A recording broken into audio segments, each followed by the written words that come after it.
Yo la famille, j'espère que vous allez bien. On se retrouve pour la première vidéo de l'année 2022. Donc je vous présente mes meilleurs vœux à vous, ainsi qu'aux vôtres, de la santé surtout.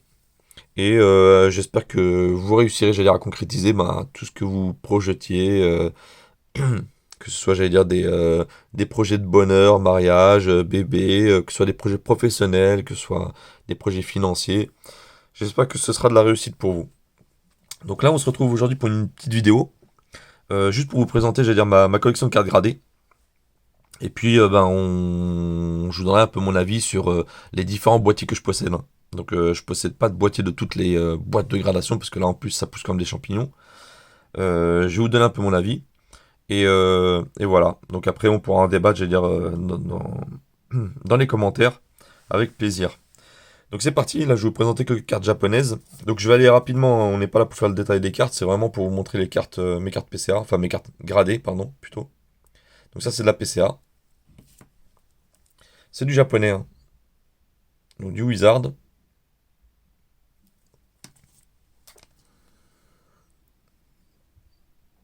Après je ferai un peu, j'allais dire, le récap et un petit comparatif en fait des différents boîtiers que je possède.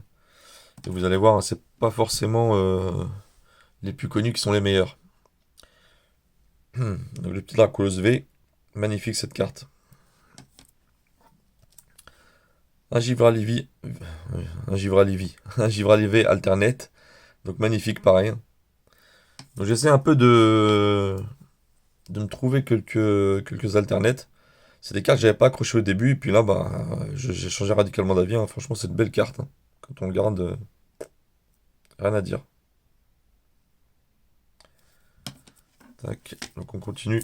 Toujours dans le japonais avec carte alternative, donc du Nakonda. Et le roi Gada de Galar. D'accord, j'ai un peu de tout, hein, vous allez voir. Donc là, c'est du PCA. Je vais avoir aussi un peu du MTG qui se balade. Alors ça, bon, je déconseille fortement. Tout le monde connaît la polémique. Pas par rapport à l'esthétique du boîtier, hein, parce que bon, ça reste un avis, j'allais dire, personnel, mais plus pour le fait que le boîtier peut s'ouvrir comme ça, quoi. Donc, apparemment, ils les ont scellés autrement depuis. Ils en ont fait aussi depuis des nouveaux, donc j'en ai aussi des nouveaux là, donc je vous montrerai.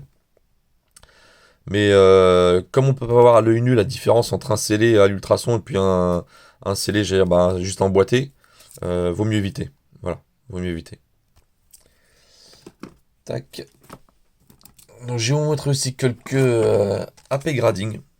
Alors j'ai acheté 3 cartes AP grading. Juste pour me faire mon avis, tout simplement. Donc j'aime bien me faire mon avis. Donc, je vous les montre, hein. Donc on a le Aquali Alternative. Donc qui est magnifique. Et après je vous dirai, enfin je vous donnerai mon avis, mais il y a deux, trois petits trucs qui me gênent, quoi. Le Golem Stock Alternative. Et la Pikachu V des 25 ans japonaise. Magnifique aussi. Donc celle-là était sympa, c'était un petit clin d'œil à mon fils. Et en même temps, comme je vous ai dit, hein, c'était histoire de me faire ma propre impression sur les boîtiers et sur la qualité du travail et la qualité des boîtiers aussi, hein, parce que il y en a qui sont très peu qualitatifs, hein. Donc on va continuer. J'ai majoritairement du PCA, hein, parce que j'avais fait pas mal d'envois et j'allais dire avant, on va dire la plupart des personnes, je ne jugeais que par PCA, hein. Je ne jurais que par PCA, pardon. Hop. Donc vous allez voir, j'ai un peu de tout, hein, vraiment. J'ai arrêté de collectionner en fait les sets complets. Et maintenant plus au coup de cœur, hein. Donc j'ai aussi du Dragon Ball, hein. Petit clin d'œil à Burisama. Excusez-moi, je coupe juste ça. Voilà. Donc on continue sur du Dragon Ball.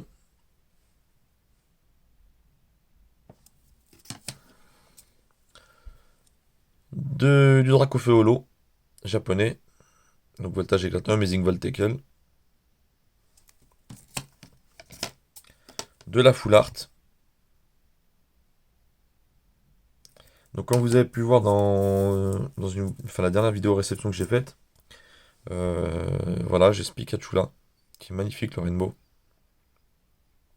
J'ai eu la chance d'avoir 9,5 dessus, hein, non négligeable. Du Wizard, c'est de base. Bon, celle-ci, j'ai vraiment été déçu, hein, parce que, bon, vous verrez la vidéo, mais j'ai pas vu de rayures effroyables dessus. Enfin bon, un 5, je trouve que c'est un peu dur, mais bon, voilà. Elle a la note qu'elle mérite. Il n'y a pas de souci là-dessus. Un Léviator, holo, avec un petit PCA 8, donc content, hein, quand même. Un Spectrum, édition 1, avec un PCA 7. Pas mieux. Un Mewtwo, holographique, donc édition 2, set de base, PCA 9. Donc celui-là, vraiment, j'étais content.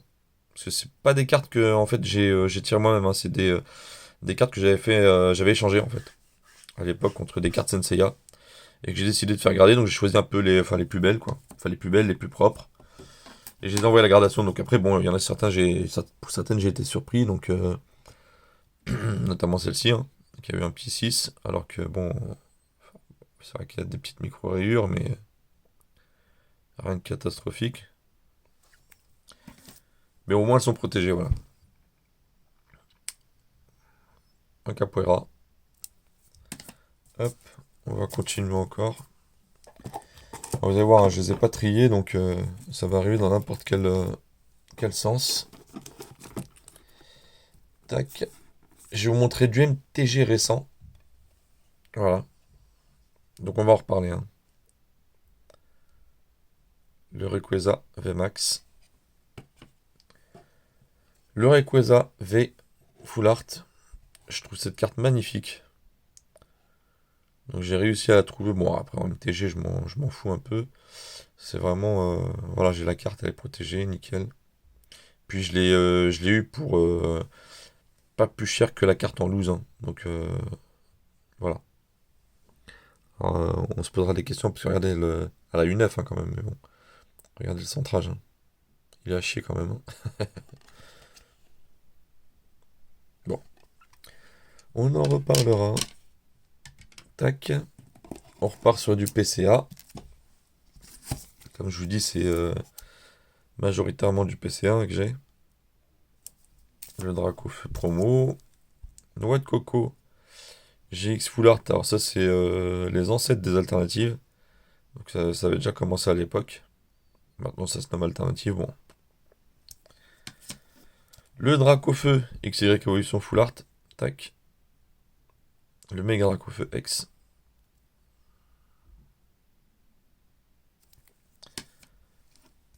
Attendez, je vais voir si c'est peut-être mieux avec le flash. Ouais, c'est peut-être un peu mieux. Le Dracofeu Holo, XY Evolution.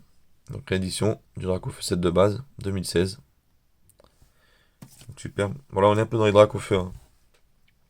La Rainbow, Dracofeu Roussil, Eclipse Cosmique, en Rainbow. Donc on avait tiré avec mes enfants. Tac. Celle-ci aussi que j'ai tiré avec mon fils, le Dracofeu Shiny, destiné au culte. Donc vraiment content quand on l'a sorti, hein. Le Dracofeu Rainbow, la voix du maître. Pareil, alors c'est moi qui l'ai droppé en vidéo d'ailleurs, dans une ETB. Le Entei Rainbow, légende brillante. Magnifique, on voit pas. Voilà, comme ça c'est un peu mieux. Du Dragon Ball, tac. Celle-ci est superbe. Alors pareil, on l'avait droppé, c'est mon fils qui l'a droppé dans une display. Alors les displays à l'époque, moi je les avais achetés pas cher, maintenant ça vaut une blinde. Le 200 Goku Ultra Instinct, la SPR. Le Entei GX Full Art, légende brillante. On a vu le Rainbow juste avant. De la japonaise Gold, donc GX Tag Team SM12A, la Pikachu et Zekrom, magnifique. Sortie de booster, hein. Donc j'avais eu l'occasion, enfin la chance même d'ouvrir pas mal de displays. Les trois oiseaux légendaires, encore Rainbow, toujours pareil, un GX Tag Team SM12A. Et le Lucario Melmetal Gold, Pareil, de la même série, hein. J'ai Exact Team. Des cartes vraiment, vraiment, vraiment très belles. Tac. On va continuer, il y en a encore, hein. Bon, après, en plus, j'ai vendu lors de mon live sur Beats, qui s'est fait le 28 décembre. J'ai vendu quasiment tout mon set Légende Brillante que j'avais en PCA. Parce que je les ai en loose et que j'ai préféré les ranger en classeur. Donc je me suis dit, bah, autant les vendre. Donc tout est parti sur Beats.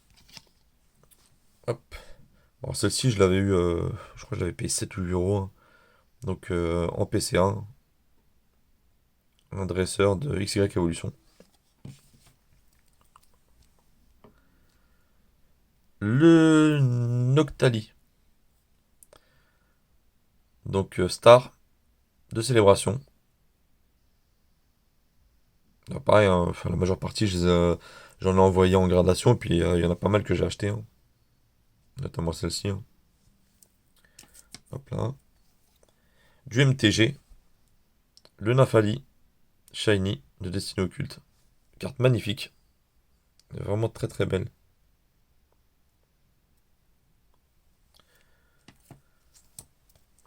Le Mewtwo. Set de base. Wizard japonais. Magnifique. En A, mais il est très très très propre.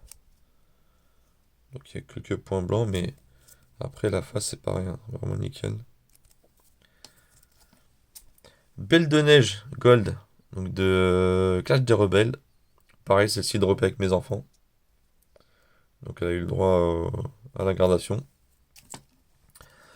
Le Megator Tank VMAX, donc du deck japonais. Starter 7. Le Pikachu VMAX, voltage éclatant. Donc en 9,5. Très belle carte. Le Pikachu V Full Art, voltage éclatant toujours en 9,5. Donc FR en français. Je l'avais en japonais en A. Il est parti aussi pareil sur Beats. Donc moi c'était des doublons et puis content que ça fasse des heureux, hein. La fameuse, alors Eclipse Cosmique, la fameuse full art de Sacha et Pikachu. Magnifique. Alors celle-ci je l'ai fait grader, mais je l'avais pas tiré de booster, je l'avais acheté. Donc forcément, il y a dû avoir peut-être des micro-rayures, des traces que je n'ai pas pu voir. Donc elle a pris un 8. Mais voilà, elle est protégée, c'est très bien.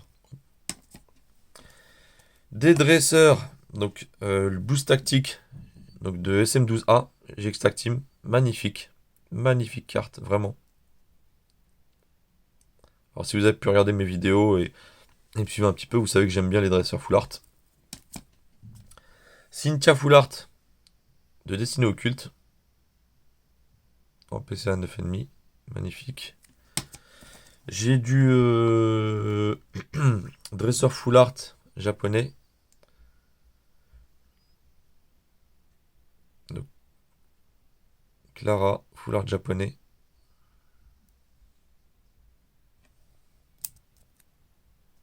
Très belle, hein. La brillance est vraiment différente, hein, entre les cartes japonaises et les cartes françaises, hein. C'est fou, hein. Regardez. C'est fou. Bon, ça, c'est des cartes que j'avais achetées, hein. Je crois que je les ai payées 10 balles, hein. Ça date, hein. Giovanni, donc en entraîneur full art, dresseur d'impulsion turbo. Je l'avais payé celle-là 11 euros. Puis celle-là, la Lily. Donc du bloc soleil et lune de base. Et full art. En 9,5. Donc c'est les anciennes étiquettes, hein. Voilà. Donc il me semble qu'avec les anciennes étiquettes, à l'époque, ils n'étaient pas aussi sévères que maintenant. Donc on va dire que ce 9,5, est-ce qu'il est mérité? Je sais pas. Bon, après avoir. Voilà. Donc ça c'est pour mes cartes gradées.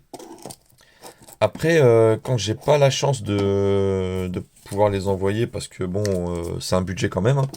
Un minimum 10 balles la carte chez PCA pour arriver jusqu'à 20 euros chez AP et puis d'autres, hein. Parce que là il y a CGS qui est sorti, qui font vraiment des boîtiers pas mal. Donc j'ai aussi ce type de boîtier. Donc c'est des boîtiers en fait magnétiques. Vous mettez votre carte dans une sleeve une Slim Fit là, ou je sais pas trop quoi là. Donc c'est très proche de la carte, hein. Donc faut vraiment y aller mollo pour pas te défoncer les cartes. Et après ça se met donc dans le boîtier. Alors là je peux pas sortir parce que je les ai slivés et c'est j'allais dire collés, bien comme il faut. On met la carte dedans avec la sleeve, on réemboîte, ça s'aimante et franchement c'est très propre quoi. Ça se conserve parfaitement. Pendant un moment je les avais sans sleeve, hein. Il n'y avait pas de souci, hein. Ils sont pas abîmés. Après c'est pas à manipuler non plus tout le temps, hein. Voilà, je les ai exposés et je me sers de ces boîtiers là. Donc j'ai eu plusieurs fois la question, pardon. Et j'ai vu aussi pas mal de vidéos, notamment de Burisama sur Dragon Ball, où il se posait la question peut-être bah, de faire grader ses cartes. Pas forcément pour avoir une note de folie ou donner de la valeur à ses cartes, c'est plus pour les protéger. Et puis voilà, ça reste un bel item quand c'est gradé, voilà. Donc je le comprends. Et il hésitait aussi à peut-être se servir de ces boîtiers-là. Parce que bah, comme je vous dis, hein, grader ses cartes, c'est pas non plus donné. Et au bout d'un moment, voilà quoi, hein. Donc si tu passes par là, tu peux jeter un coup d'œil. Alors, il y a celle-ci, et puis j'en ai d'autres, hein. J'ai acheté une dizaine de boîtiers, donc ça vaut à peu près. Si on se débrouille bien, sur Vinted, je les ai déjà trouvés pour, si on les prend par 10, pour 2,50 € pièce. Donc quand on voit 2,50 €, euh, déjà d'une, bah, vous risquez pas forcément de perdre vos cartes, parce qu'à la fin, les envoyer à la gradation. Vous payez pas non plus 20 balles de gradation. Euh, je pense que ça reste une bonne alternative. Vraiment, pour les belles cartes, après, pour les plus belles cartes de votre collection, hein. On met pas tout non plus dedans, parce qu'au bout d'un moment, je pense que c'est volumineux. Et ça peut prendre pas mal de place, hein. Donc je vous montre juste l'épaisseur par rapport à un boîtier, on va le mettre comme ça, un boîtier AP grading. Vous voyez, c'est pas non plus méchant, c'est quasi la même épaisseur. C'est je crois un petit peu plus épais qu'un... Ouais, c'est un petit peu plus épais qu'un boîtier PCA. Donc je regarde un petit peu. Ouais, c'est ça. Mais voilà, très bonne alternative. Donc après, pour vous parler un peu des boîtiers, alors je vais vous donner j'ai mon ressenti, hein, sur tous les boîtiers.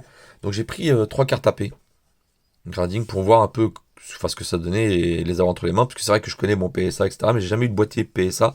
Apparemment, ça c'est du boîtier PSA. C'est ce que disent certains. Ça y ressemble très fortement. Donc moi j'aime bien, il n'y a pas de souci.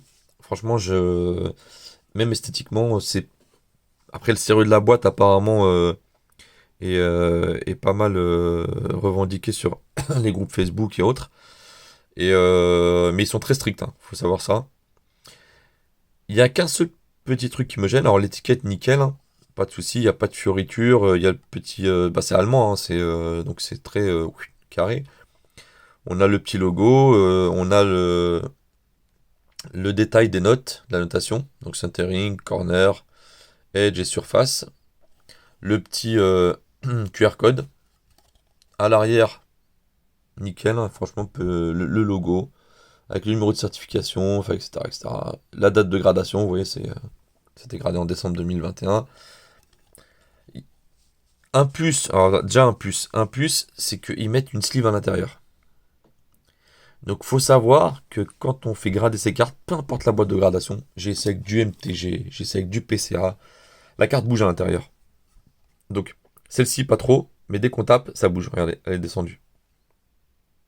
Alors on peut voir là, elle est vraiment à ras de la rainure. Je vais retaper de l'autre côté, hop là. Et là, elle sera descendue, vous voyez, elle colle plus la rainure. Donc ça bouge.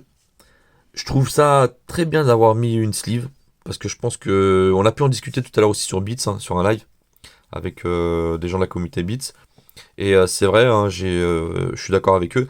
Une sleeve dans le temps, je pense que c'est ce qu'il faut, parce que je pense qu'à force de bouger les cartes, obligatoirement au bout d'un moment ça s'abîme. Donc que ce soit les coins, enfin les côtés, etc. Donc vous allez prendre des points blancs, voire des petits pets. Donc petit plus, enfin même gros plus. Après le fait de mettre une sleeve, faut vraiment gérer que ce soit une sleeve super transparente. Parce que moi si je mets mes cartes en boîtier, c'est pour que je puisse les admirer. J'allais dire, bah, c'est pour ça que je les range pas, hein. Je les laisse en général un peu comme ça, parce que j'en sors une de temps en temps, je regarde. J'aime bien les regarder. Et je trouve le boîtier, en fait, un peu sombre. Alors, il assombrit la brillance, il ternit la brillance, et les couleurs aussi. Encore pire, hein, quand vous mettez une sleeve, hein. Regardez celle-ci, hein. Ça me fait même un peu chier, quoi. Donc c'est pour ça que ça, j'avais retiré la sleeve. Et voilà. Mais sinon, j'allais dire, j'ai pas de reproche à lui faire. Le service a l'air d'être carré. C'est le ressenti que j'ai pu, j'allais dire, bah, avoir sur les différentes vidéos que j'ai pu voir de gens qui ont envoyé des cartes chez eux. Donc ça reste quelque chose de plutôt pas mal. Et je pense qu'il y a de l'avenir, fortement, parce que j'allais dire, bah, PSA, franchement, voilà, moi c'est ricain. Et puis après, à côté de ça, il y a l'envoi, il y a. Fait chier de payer aussi 200 balles la carte, voilà quoi. Donc au bout d'un moment, on peut pas se permettre de garder tout ce qu'on veut. Alors que là, c'est un peu plus cher quand même que MTG et PCA. On est à 20 euros par carte, hors frais de port et tout, hein, 20 euros par carte. Donc il y a des codes de réduction où on peut descendre à 18, 17 euros. Après, bon, il faut envoyer par colis, donc pour s'assurer un max, FedEx ou UPS, parce que la poste, franchement, je vous invite à pas leur faire confiance, hein, c'est des grosses merdes. Ils m'ont perdu pas mal de choses, donc voilà, petite dédicace en même temps. Et voilà. Donc après ça, bah, boîtier PCA, je pense que tout le monde connaît plus ou moins, hein. Donc boîtier vraiment parfaitement transparent, clair. Plus petit, bien sûr, que le boîtier AP. Donc on peut le voir là. Bah, il a le boîtier PCA et il est aussi large, hein, quasiment. Il a son charme. En fait, c'est pas un boîtier qu'on trouve partout. Et ils sont sortis un peu du lot. Après, voilà, hein, ils sont ce qu'ils sont. Ils merdent sur la communication. Ils font chier, ils répondent pas. Ils ont commis pas mal d'erreurs aussi, hein. Mais comme ils jouissent d'une certaine notoriété en France, euh, c'est pas qu'on leur pardonne, mais les gens continuent en fait à envoyer.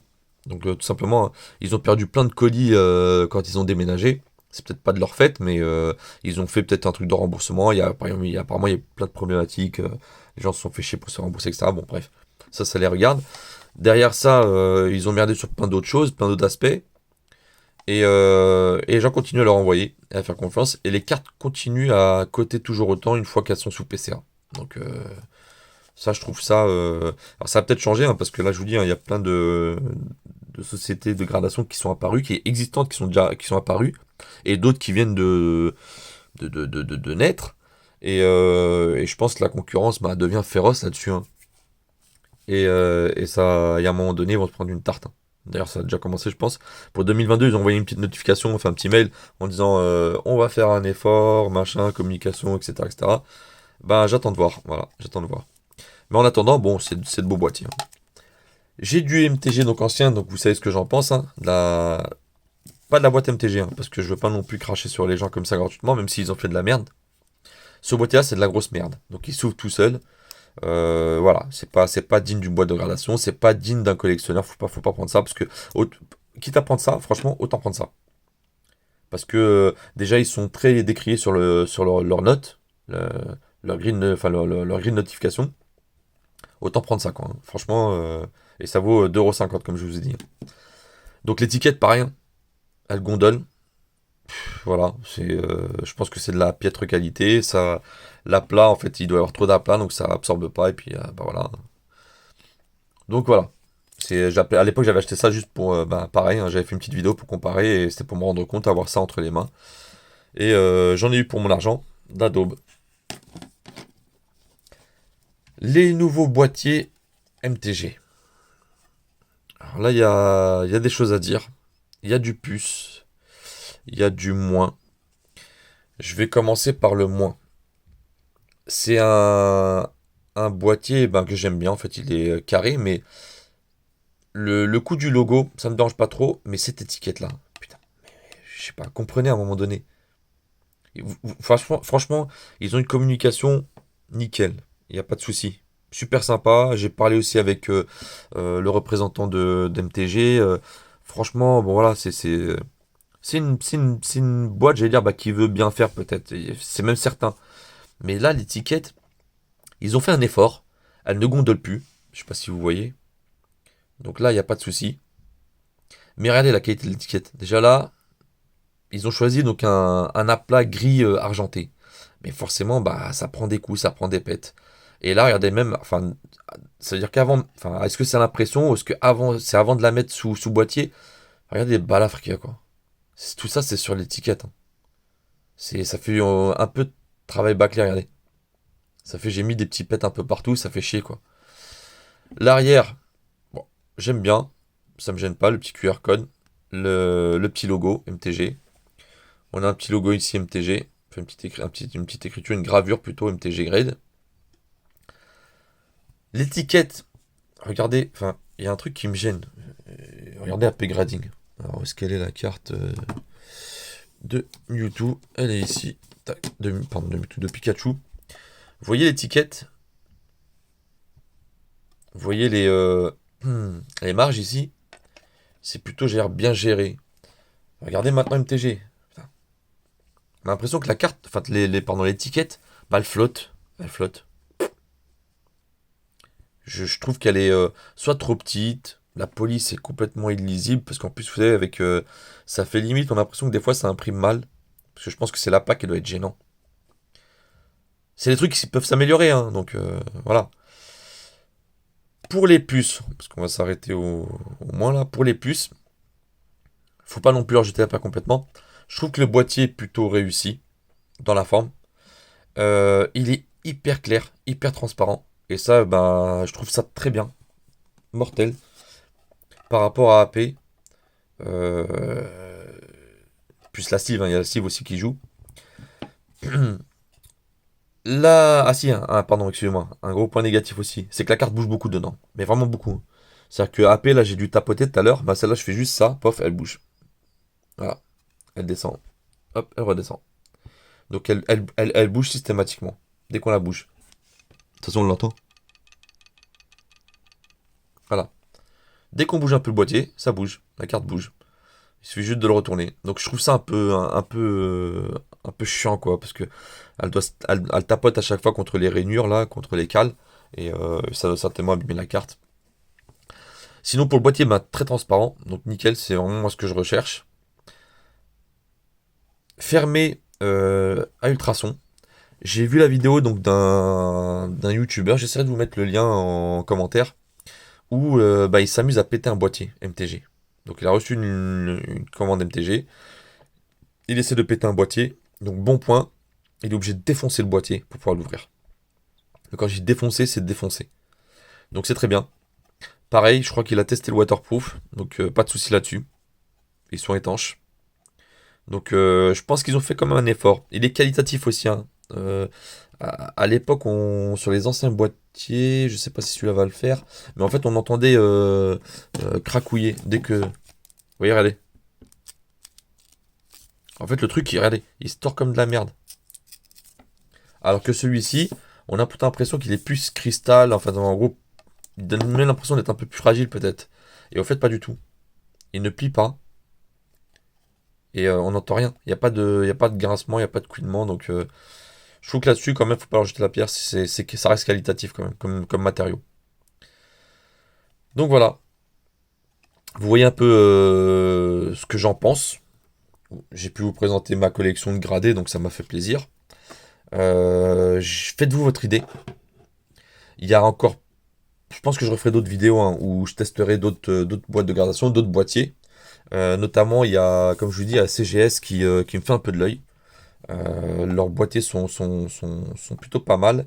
Il y a juste la police là la notation qui est en police 72 là qui est peut-être un peu gênante. Je trouve que c'est un peu éclatant, hein, enfin un peu tape à l'œil. Mais bon, ça c'est minime, hein, ça se revoit très rapidement. Et voilà, après j'ai pu voir aussi, bah, c'est une autre boîte CGS là, qui a fait des boîtiers avec des aimants. Franchement, que dire? L'étiquette, elle est à chier. Franchement, elle est, je sais pas qui peut l'aimer ça, quoi. Le coup des aimants, ça peut être mortel quand vous les exposez. Après, ça fait cher l'aimant de frigo, quoi. Mais, euh, mais voilà. Bon, après, il y a eu un peu d'innovation. Ils ont essayé. Bah, c'est des nouveaux. Ils vont s'améliorer, je pense. Donc, il y a pas mal de choses à voir. Il y a pas mal de choses à tester. Voilà. Donc, je pense que je ferai l'acquisition d'autres boîtiers. Je vous montrerai un peu tout ça. histoire que tout le monde se fasse son propre avis. C'est pour ça que j'achète des boîtiers, pour me faire mon propre avis. Mais en tout cas, sur tous ces boîtiers-là, j'ai pas de préférence particulière. Sincèrement, je vais pas vous dire faites du PCA, c'est mortel, loin de là. Après, ça dépend. Quand je dis ça dépend, c'est que c'est pour votre collection, voilà. Euh, Peu importe le boîtier au final, vous protégez vos cartes. Moi, c'est souvent des cartes, quand je les envoie, c'est qu'elles ont de la valeur sentimentale aussi parce que je les ai piochées avec mes enfants, etc. Maintenant, faites-vous votre idée. Si c'est juste pour protéger, j'aurais tendance à vous dire, bon, peu importe le boîtier, c'est mis en boîtier et puis c'est protégé avec une note plus ou moins sérieuse. Si maintenant vraiment vous voulez faire de la spéculation ou de enfin spéculation c'est un bien grand mot, mais de la revente, parce que je sais qu'il faut aussi revendre pour pouvoir, j'allais dire, étayer sa collection et racheter d'autres items, parce que sinon ça vous coûte très vite un rein, Pokémon. Euh, PCA, pour l'instant, ça a de la valeur. AP, on commence à avoir pas mal de cartes gradées qui apparaissent. Je vois les cartes gradées partir, AP, sur eBay, etc. Quand c'est de grosses cartes, ça part bien. Des petites cartes, bah, peut-être un peu moins. Après, par exemple, celle-là, moi, la Pikachu, je l'ai payé 15 euros, pour vous dire. Voilà. Donc, c'est même pas le prix de la gradation. Le gars, je pense qu'il avait fait déjà son bénéf avec d'autres cartes plus grosses. Et il voulait juste, entre guillemets, se débarrasser de celle-là. Donc, je l'ai pas payé très cher. Celle-ci, par contre, attendez, hop là. Le Aquali, hop, un peu plus cher. Donc, je l'ai payé 80 balles. Donc, quand vous mettez 20 euros de gradation, bah, la carte à 60 balles, c'est à peu près les prix. Et j'ai pas eu à l'envoyer, quoi. Celle-ci, bah, 30 euros. Donc vous voyez, à 20 balles, 32 euros, je crois exactement, je sais plus exactement, mais 32 euros, je crois. Donc 20 balles de gradation. Ben voilà, la carte, en fait, en gros, m'est revenue à 10-12 balles. Voilà. Mais je pense que ça a vocation à monter, hein, parce que les gens s'y intéressent quand même pas mal. Donc voilà. Bah, j'espère que cette vidéo vous a plu. J'espère que ça vous aura aidé. Elle était un peu longue. Fallait qu'on se fasse un petit plaisir visuel de par la collection. Et j'allais dire que je vous parle un peu de tous ces boîtiers là parce que je sais que tout le monde est un peu perdu, ça fait un peu chier, donc moi c'est pas pour vous dire une est meilleure que l'autre, c'est pour vous dire voilà, enfin ce que moi j'ai pu en déceler. Maintenant c'est une question de goût aussi, hein. Et après faites votre choix et après surtout gradez les cartes qui enfin vos plus belles cartes, hein, parce que bon franchement quand je vois moi des gens qui envoient des cartes gradées se faire grader des V, j'allais dire je parle même pas de la valeur financière, mais des V qui sortent tous les 3 boosters, enfin voilà quoi, des fois faut aussi un peu réfléchir. Voilà, bah écoutez, sur ce je vous souhaite une bonne soirée parce que là il se fait un peu tard et je vous dis à la prochaine. Donc j'essaierai de faire une petite ouverture. Là ça va très vite parce que maintenant je fais des live beats. Je pense en programmer un autre très prochainement. Donc tout le scellé part là-dedans. Donc je vends pas mal de cartes à l'unité. J'ai une centaine de cartes à vendre. J'ai de la carte gradée encore que je vais vendre. Donc je pense que toutes les PCA en fait japonaises, celles de base vont passer sur Bits. Mais j'essaierai de trouver quand même un peu de scellé pour pouvoir ouvrir sur la chaîne quelques petits boosters. Ça fait toujours plaisir. Et puis en espérant qu'on va essayer de dropper quelque chose de bien. Parce que sur cette série-là, très très compliqué, hein. J'ai ouvert 2 displays et j'ai eu 2 V. Et franchement, pas les plus belles des V, quoi. Donc Point de Fusion, c'est une série qui est très boudée. On trouve maintenant des ETB pas très chers. J'avais vu une vidéo de Kibiki et c'est vrai que les ETB sont pas excessivement chers parce que je pense que les scalpers s'en débarrassent un peu là. Et vu le taux de drop, je pense que les cartes vont monter, enfin les belles cartes vont monter relativement très haut, quoi. Très haut. Donc je pense que c'est des cartes à avoir dans une collection. Si vous aimez le Mew, là vous allez être servi. Bon, voilà. Sur ce, prenez soin de vous. À plus l'équipe.